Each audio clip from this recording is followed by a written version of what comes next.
Amen. Amen. Well, last week we started the book of 2 Kings, and we looked at two chapters, chapters 1 and 2, and we saw that Elijah, he called down fire from heaven twice. He's up on a hill, and some people come to get him, and he calls down fire from heaven on them. Another group of 50 come to get him. He calls down fire on them. The third group comes. The leader of them was pretty humble. He begs for mercy, and Elijah does not fry them, and the Lord actually tells him to follow them, so he goes with them. And then we see that Elijah in chapter 2, he gets a transfer. He finishes his ministry, and God calls him home. He's one of two people in the Bible that never has to see death. He gets taken up. Elijah, older guy, Elisha, younger guy, walking together on the road. Out of nowhere, suddenly a chariot of fire separates the two. A whirlwind picks up Elijah, transfers him up to heaven. Elisha is now standing there. He picks up the mantle of Elijah, and he continues on the ministry. The first miracle that Elisha does is part the Jordan River by striking it with the mantle, just like the last miracle that Elijah did. And then we saw that Elisha is bald, and he was being made fun of that at the end of chapter 2. So he called some bears to maul the punks, the young men that were harassing him, and two female bears mauled 42 of these punks.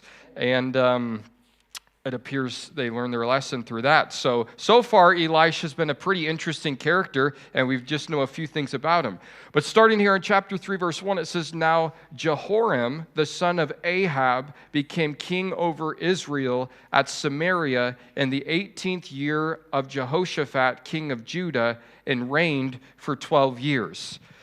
So we now have a little bit of reminder of where we're at in history. We have the king, Jehoram. He's the son of Ahab. So Ahab was married to Jezebel. He dies at the end of 1 Kings. Ahab's son Ahaziah was the next king. Ahaziah reigned for 2 years and was killed. He died. Ahaziah didn't have any kids, so Ahaziah's brother, who is this, Jehoram, becomes king. So this is still Ahab's son. It's just his other son. The first son, Ahaziah, reigned for 2 years, died. His second son now is next in line because Ahaziah had no kids, and he is reigning there in Israel in the north at the same time that Jehoshaphat is reigning in the south over Judah. Jehoshaphat's a pretty good guy. We'll learn more about him tonight. We've seen a few things with him earlier in 1 Kings. Jehoram, he's not a good guy. As a matter of fact, verse 2 tells us that. It says, "And he did evil in the sight of the Lord." Jehoram is the 9th king of Israel.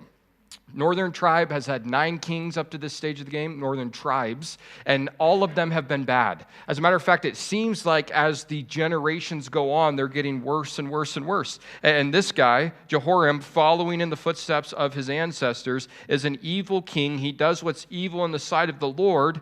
But, verse 2 says, he's not like his father and his mother, for he put away the sacred pillar of Baal that his father had made. So although he did evil in the sight of the Lord, he didn't do evil like Ahab, his wicked dad, or Jezebel, his wicked mom, did. He did a different kind of evil. He didn't follow in their evil. He chose to do a good thing, which was to put away the sacred pillar of Baal that his father has made. That word "the" in the Hebrew is the definite article, so it's the sacred pillar, the idol of Baal. Jehoram got rid of. He destroyed. And we see Ahab building this back in 1 Kings chapter 16, verse number 32. In 1 Kings 16:32, Ahab decides that he's going to build this idol to this false god. It tells us this: "Then he set up an altar for Baal in the temple of Baal, which he had built in Samaria, and Ahab made a wooden image. Ahab did more to provoke the Lord God of Israel to anger than all the kings of Israel who were before him." So Ahab built this big old statue to Baal. His son, Jehoram, takes it down. So in that way, he's better than mom and dad. But verse 3, back in 2 Kings chapter 3, says, "Nevertheless, he persisted in the sins of Jeroboam, the son of Nebat, who had made Israel sin, he did not depart from them. He's not like mom and dad. He's not evil like them, but he is guilty of the sin of Jeroboam. What was Jeroboam's sin? Jeroboam's sin was not Baal worship, but it was idol worship. We saw that in 1 Kings chapter 12, starting in verse number 28. What Jeroboam did, he was kind of one of the first to lead Israel into this idolatry. And he sets up these 2 wooden calves for them to worship. 1 Kings chapter 12, verse 28 reminds us of this. It says, "And Jeroboam said in his heart, 'Now the kingdom may return to the house of David. If these people go up to offer sacrifices in the house of the Lord at Jerusalem, then the heart of this people will be turned back to their Lord, Rehoboam, king of Judah, and they will kill me and go back to Rehoboam, king of Judah.'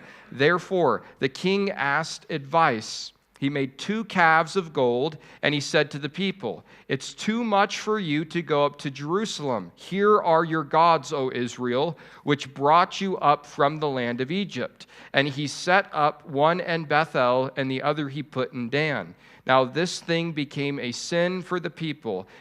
Went to worship before the one as far as Dan. And he made shrines on high places, and he made priests from every class of people who were not of the sons of Levi." So the sin of Jeroboam is the sin of idolatry. So Jehoram is following in that sin, not the worship of Baal, but just worshiping other false gods, these 2 golden calves. This is interesting because as you were introduced to Jehoram, it's like he's an evil guy. He's not as evil as mom and dad, but he's still evil, and this is what he does. And so often when we look at our own evilness, we compare it to other people's evilness and say, yeah, I'm bad, but I'm not as bad as the other guy. In 2 Corinthians chapter 10, verse 12, Paul actually warns against doing this comparison. He says, "For we dare not class ourselves or compare ourselves with those who commend themselves. But they, measuring themselves by themselves, are comparing themselves among themselves and are not wise." It's not wise to compare yourself among yourself. The only standard you can compare yourself to is Jesus. And when you do that, you realize that there's one word that sums up you, and it's fallen short. That's actually 2 words. There's 2 words that sum you up. Fallen short, right? Jesus is the standard. You don't want to compare yourself to even your past or any other person. You compare yourself to him, and you realize that you've fallen short, that you've sinned. So, hey, he's evil. He's not as evil as mom and dad, not doing Baal worship, but he is worshiping pagan gods, these golden calves. Verse 4 of 2 Kings chapter 3 says, "Now Mesha, king of Moab, was a sheep breeder, and he regularly paid the king of Israel 100,000 lambs and the wool of 100,000 rams." Israel's over here, Dead Sea's here, Israel's here, Moab's is on the other side of the Dead Sea. Moab, because Israel has defeated them in the past, they had to pay taxes, if you will, to Israel. And what they would pay every single year was 100,000 sheep, 100,000 lambs they would have to give to Israel. Additionally, the wool of 100,000 rams. So every year Israel expected wool and 1,000 lambs from Moab. Now this was not a easy tax for Moab. That's why we're going to see what happens in the next verse. But this is a very interesting verse. The king of Moab's name is Mesha. And this is unique in history because in 1868, there was this stone that was found. It's called the Moabite stone.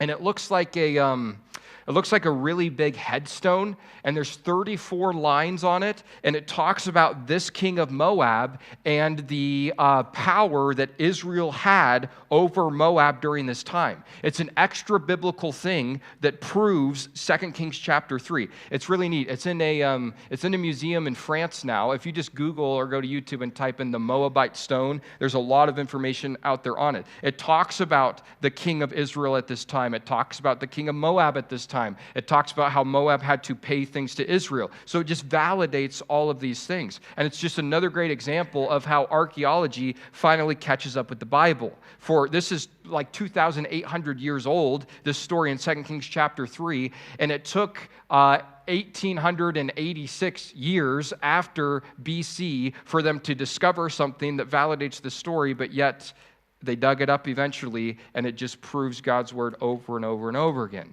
So Mesha, king of Moab, historical figure. We know that from the Bible, and we know that from other historical sources. Verse 5, but it happened when Ahab died that the king of Moab rebelled against the king of Israel. This is how this book started. In 2 Kings chapter 1, it told us that. It said, Moab rebelled against Israel after the death of Ahab. There's a new leader in town, a new king. Now's our chance. We're going to stop paying these lamb taxes to Israel. Let's rebel against them.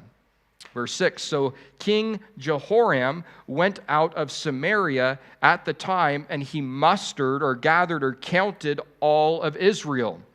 Jehoram now has a problem on his hand. Moab is rebelling against him, so he's getting ready to fight against Moab. Verse 7 says, then he went and he sent to Jehoshaphat, king of Judah, saying, the king of Moab has rebelled against me. Will you go with me to fight against Moab? And he said, I will go up. I am as you are. My people as your people.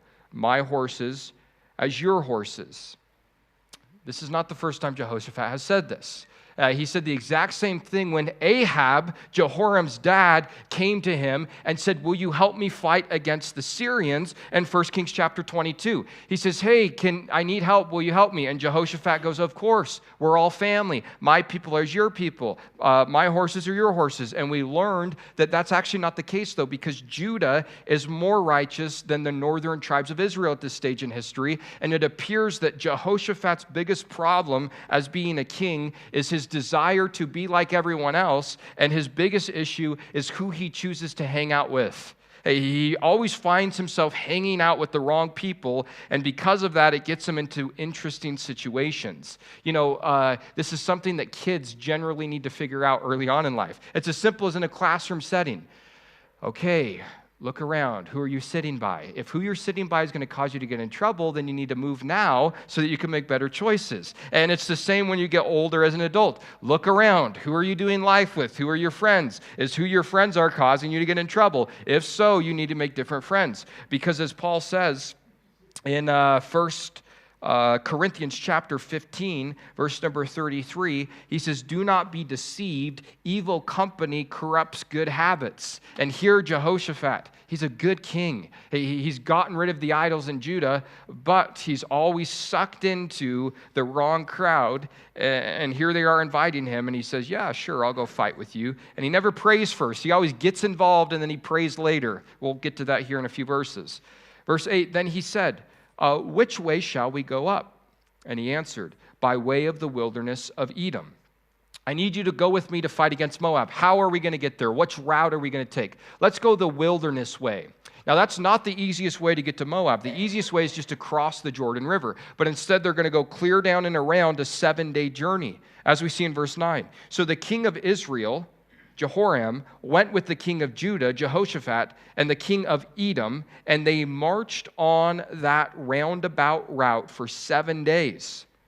And there was no water for the army, nor for the animals that followed them. Their strategy is to take the long way around. It makes sense. They want to sneak in from the back. Good military strategy. The problem is they have a great plan, but they're lacking provision.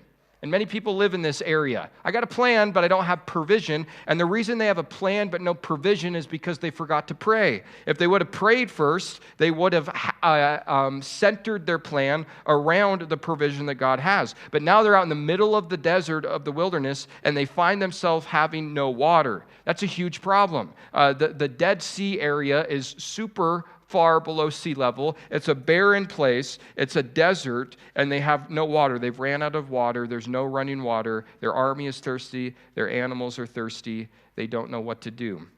So, verse 10, what do you do when you get yourself in trouble? Well, we often do what the king of Israel, Jehoram, does. Verse 10, and the king of Israel said, alas, for the Lord had called these three kings together to deliver them into the hand of Moab. We blame God. That's what he does. He goes, oh, God has led us out here, us three kings, so that the Moabites could kill us. This wasn't God's plan. This was your plan. And now when your plan doesn't work, guess who you blame? God. God, why would you bring me out here to die? I didn't bring you out here. You didn't even ask my opinion, God would say. So this is interesting. Here, Jehoram, who is the pagan worshiper of the golden calves, now he gets Yahweh involved when he wants to blame Yahweh. And this is how people do it. People don't believe in Jesus. They don't want to go to church. They don't want to do anything. But as soon as something bad happens, they go, well, what's the big deal, God? It's like, that's just a weird way to live, right? It's like you only blame God, you only believe in God when you want to blame him. So Israel's king, Jehoram, blames God, but Judah's king, Jehoshaphat, notice what he does in verse 11. Jehoshaphat says, is there no prophet of the Lord here that we may inquire of the Lord by him? So one of the servants of the kings of Israel answered and says, Elisha, the son of Shaphat, is here, who poured water on the hands of Elijah. Jehoram blames the Lord. Jehoshaphat wants to inquire of the Lord.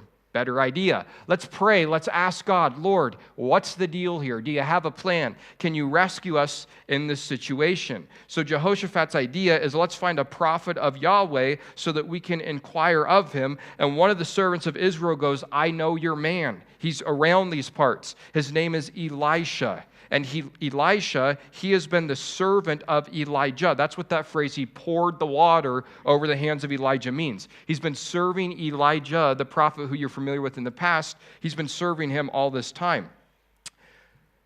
That phrase, Elisha, the son of Shaphat, is here, who poured water on the hands of Elijah. That phrase, poured water, the point is to get across that he was a servant, but I think the way that that's described in this context is significant because what are the people lacking?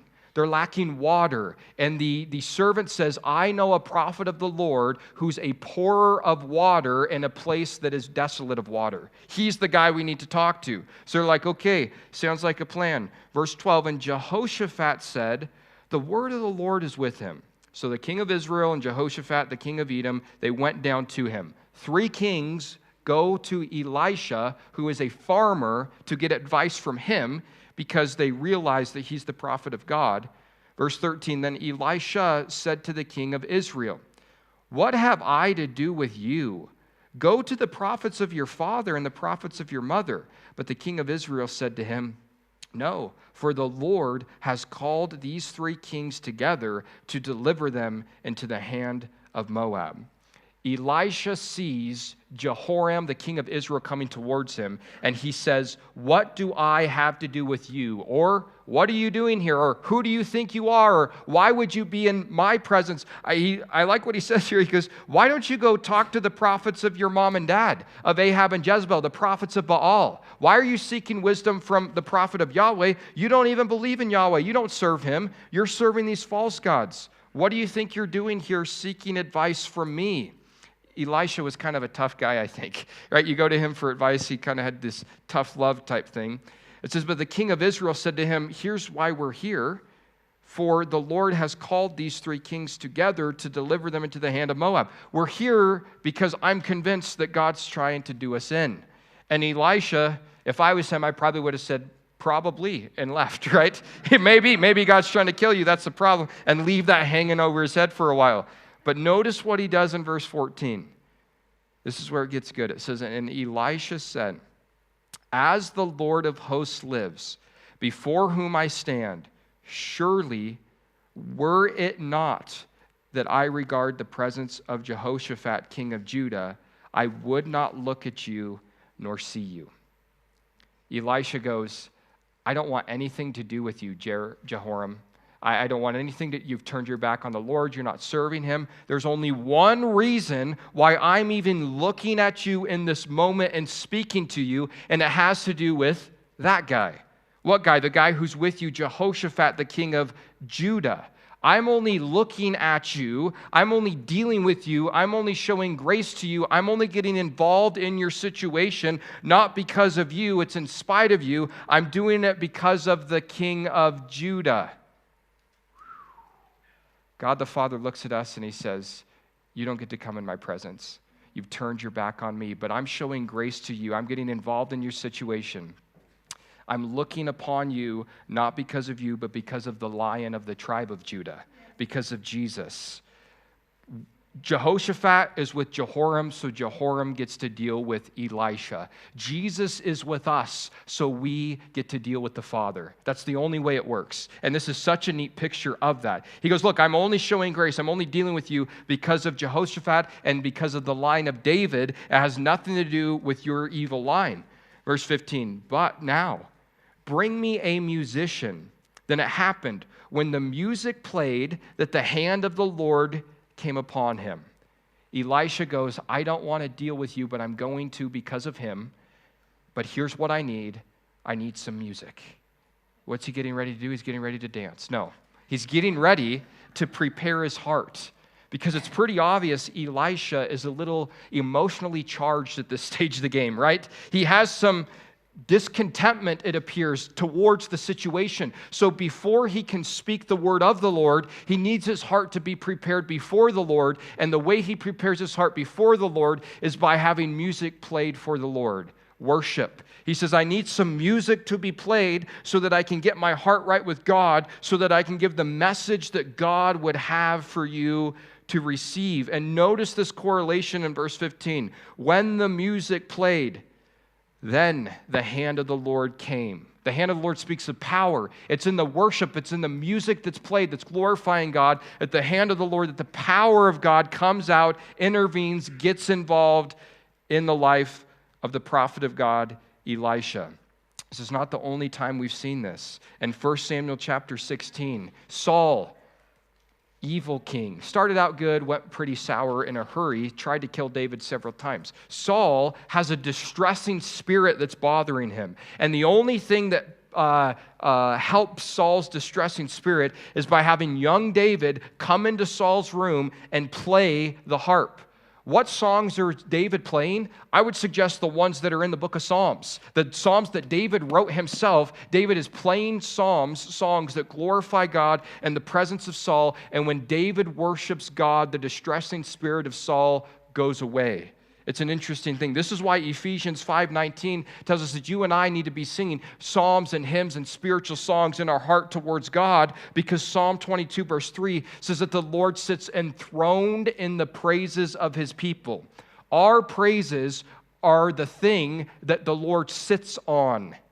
When we sing, when we praise God, he shows up. He's in the middle. He's sitting on that. He likes that. The Lord is enthroned in the praises of his people. So here, as the music, as the worship happens, the power, the hand of the Lord comes. In verse 16, and he said, thus says the Lord, make this valley full of ditches. Get it? The music, then the message. The music, then the message. That's why we do things the way we do them around here. The music, then the message. The music is not the message, but the music and then the message, right? This is how it works. But the music prepares us to hear from God. The music is not so you can get to church late. If you do, that's fine. But the music, we don't do worship for a half an hour so that you don't miss the message and it gives you some sort of buffer time for you to get here. That's not the point of the music. The point of the music is to connect with God. The point of the music is for the hand of the Lord, the power of God, to come down on his people and to prepare their hearts to receive the message that is to come. And this is exactly how it works in this situation, and that's why we do church the way we do it around here. The music, and then comes the message. And the message, like oftentimes it is around here, it's kind of a weird one. Verse 16 says, thus says the Lord, make this valley full of ditches. Elisha prays on behalf of the three kings. Lord, what do you want me to tell them? Here's what I want you to tell them. Start digging. Start digging? Lord, why do you want me to tell them to start digging ditches? They're in a deserted, a dry, a barren land, and you want them to dig ditches? Why? For when the water comes. Because the water's coming, as we're going to see. And I want them to dig ditches so that when the water comes, there's somewhere for the water to go. And I like this because this is what happens in our lives. We go before God and we go, my life's dry. Water in the Bible, particularly the Old Testament, two things it represents: the Word and the Spirit. It's the Word when it's being done outwardly. It's the Spirit when it's being consumed inwardly. We're washed by the water of the Word. We drink of the fresh Spirit of God. So it's a picture of God's Holy Spirit. And there's times in our lives when we walk with the Lord that it feels rather dry. Lord, I'm reading your Word, and it's not nearly as refreshing, as wet as it once was. Lord, it's not jumping off at the page like it used to. Lord, what am I supposed to do when I feel like things are dry? He tells us right here, dig in. Keep digging. Dig deeper. Why? For the water. But there's no water. There's no water yet, but the water's coming. And when the water comes, you need to have a ditch for the water to go into. If you don't have a ditch for the water, then you're going to miss the water. This is an interesting verse that deals with faith for these three kings, because God's going to do a work. He's going to do it tomorrow, we'll see here. God's going to do the work the next day, and in preparation for the water that's going to come the next day, they have to have the ditches in the dry ground today. And so too in our lives, we pray, Lord, give us revival. And Lord says, I will, but you need to dig. Why? So that when my water, when my Spirit flows, it gets caught. It goes somewhere. Because otherwise, my Spirit comes through a church and it doesn't stick because there's no ditch for it to lay in. A movement of God. So here's our ministry, like we saw Sunday. Seed flinger, ditch digger. We fling seeds, word of God, and we're digging ditches in preparation for when God wants to move in His time, in His way, that we're ready to do it. Lord, put it in our hearts. Because what we don't want is for a movement of God to happen and we miss it because there's nowhere for the water to flow in our lives. So he goes, man, you got to dig ditches. You got to do what it takes. And then it says here in verse 17, it gets even more interesting. For thus says the Lord, you shall not see wind, nor shall you see rain, yet the valley shall be filled with water, so that you and your cattle and your animals may drink. Ooh, how is this water coming? It's coming differently than any other water. This water's not coming in a storm. You're not going to see wind. You're not going to see rain. The water's going to come out of nowhere. The water's going to come like it's never showed up before, and your job is to be sure that the ditch is dug so when the water comes, there's somewhere for it to be, for it to last. And I like this because our job is to dig, God's job is to fill.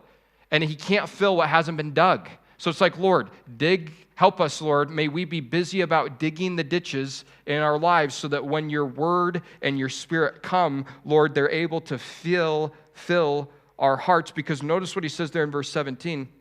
Yet that valley shall be filled with water. He doesn't say the valley's going to get wet. He says the valley's going to be filled. And it's going to be filled the very next day. Verse 18, and this is a simple matter in the sight of the Lord. This is no big deal for God. God can send water out of nowhere any day of the week. This is a huge, it's been 7 days without water for them. They're freaking out at this stage of the game. But Elisha reminds them, this is a simple thing for God. God can send water just like that, but you need to be ready for the water that He's sending. He also says, and He will also deliver the Moabites into your hands. So you're going to get water, and you're going to have victory over the enemy. Verse 19, alas, you shall attack every fortified city and every choice city, and you shall cut down every good tree and stop up every spring of water and ruin every good piece of land with stones. You're going to have victory over the Moabites. You're going to be able to take over their cities and desolate their land. Verse 20, now it happened in the morning when the grain offering was offered that suddenly water came by way of Edom, and the land was filled with water.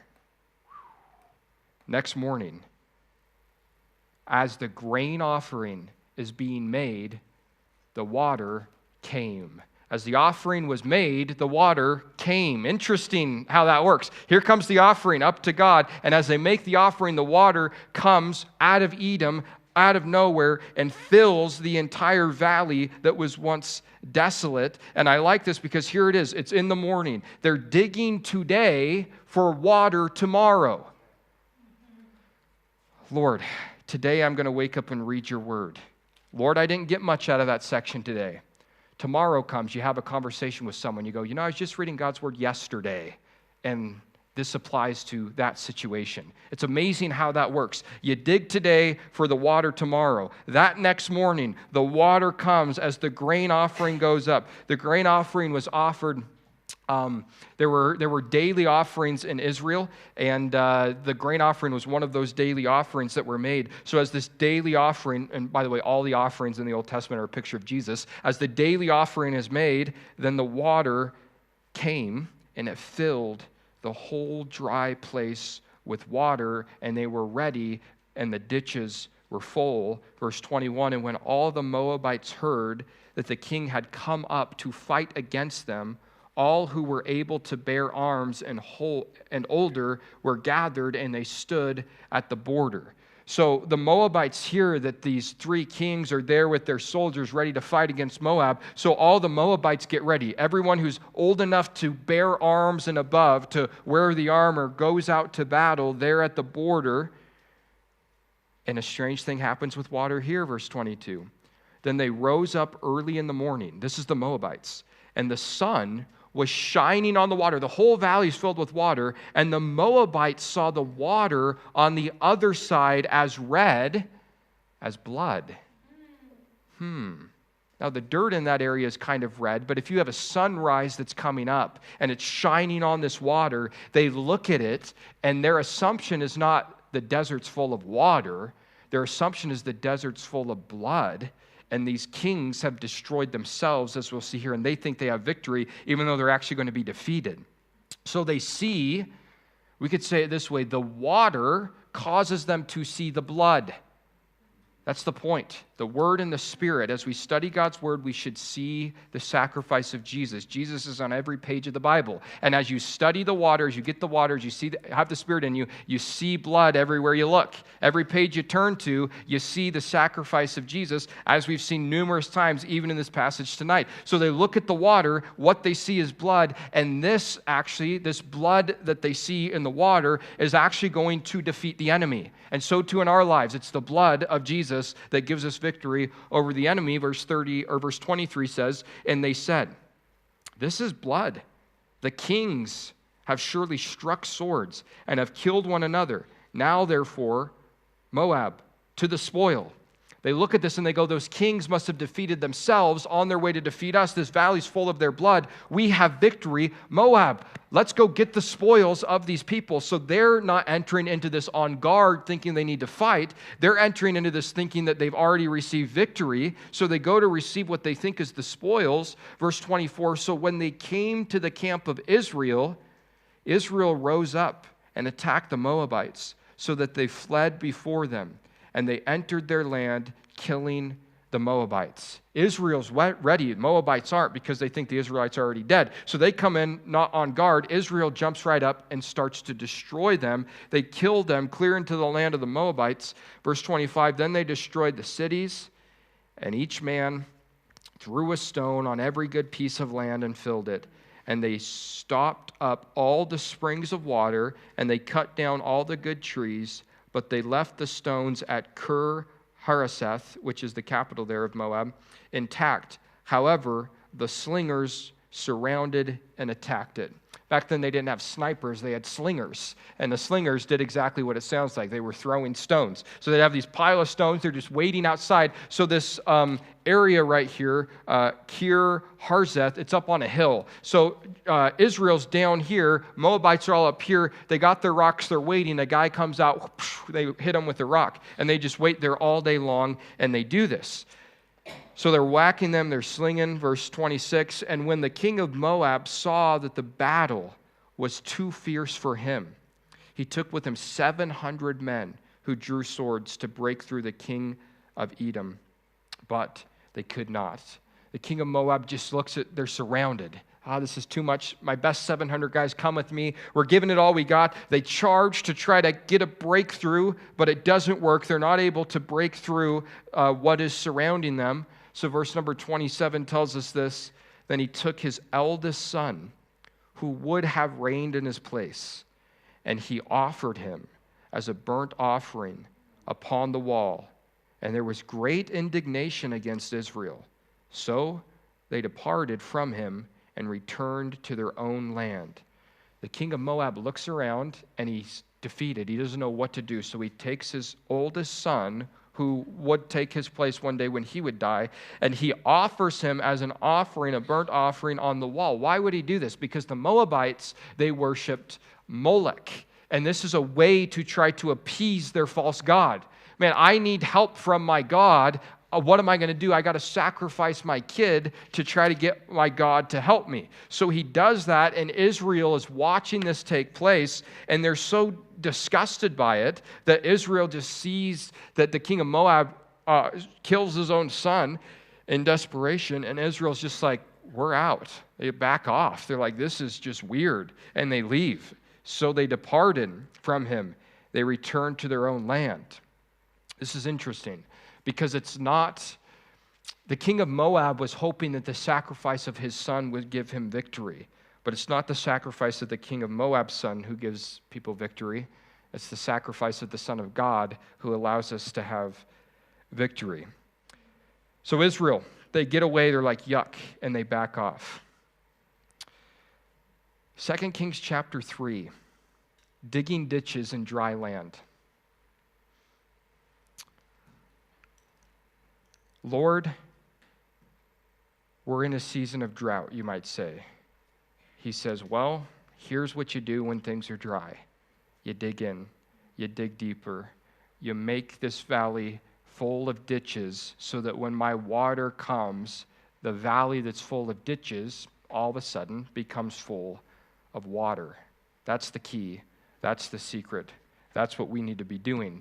Because Jesus taught this in John's gospel. He says when it comes to the Spirit, he says the wind blows where it wishes. He says you don't know where it comes from, you don't know where it goes, you don't have control over the wind. He says that's how God's Spirit is. You don't know where it comes from, you don't know where it goes. It kind of does its own thing. And God's Spirit is like that. He does his own thing. We can't control the Spirit of God. Here's what we can do, though. We can be prepared for when the Spirit of God moves, that we're ready. And that's what Israel does here in 2 Kings chapter 3. That's the word that the Lord gave to Elisha to do. And that's what we want to be doing as people. We want to be sure that our church, we want to be sure that our lives are full of ditches so that when the water comes, we're ready for whatever work it is that the Lord wants to do. Let's pray. Heavenly Father, we thank you, Lord, for this evening. And Lord, this chapter. Lord, a simple chapter here in 2 Kings. Lord, but one that is very practical, Lord, for all of us. Lord, I pray that in our lives, Lord, when we go through those seasons of dryness, Lord, that we would look to you and realize that our job during that time is to dig, is to prepare, because, Lord, you're sending the water. And, Lord, you're not sending the water how we think you are. It's not the wind. It's not the clouds or the storm. Lord, it comes differently. And Lord, I pray that we would be prepared as your people. Lord, as your Spirit moves, Lord, to receive it.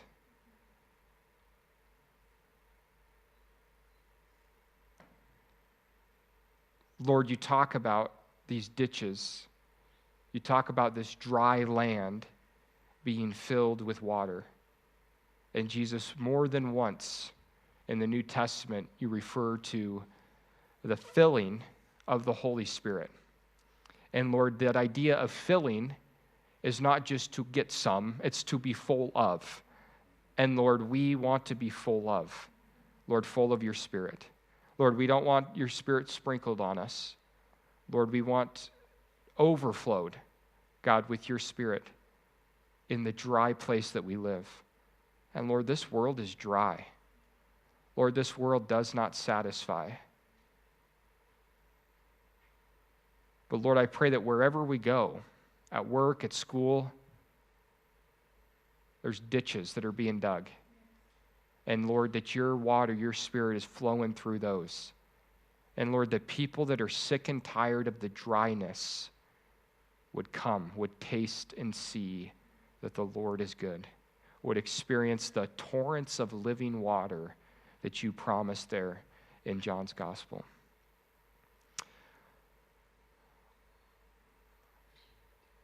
Jesus, I thank you that it's because of you that we're even looked upon. We're nothing. As a matter of fact, in our sin, as we are by default, Father, you can't even look on us because you are holy and we are not. But just like that story of the prodigal son, because we are now in Christ, you don't turn away, you run towards, and you embrace us, and you hug us, and you kiss us, and you put a ring on our finger, and you give us the best robe, and you kill the fatted calf, and you throw a big party, Lord. Not because of us, because of Jesus. It's for Jesus' sake that your grace is on us. It's for Jesus' sake that you look upon us. And Lord, I thank you for that truth tonight. So God, I pray that we'll be digging. Lord, that we would just be ready for your Spirit to move. Jesus, in your name we pray. Amen. Amen.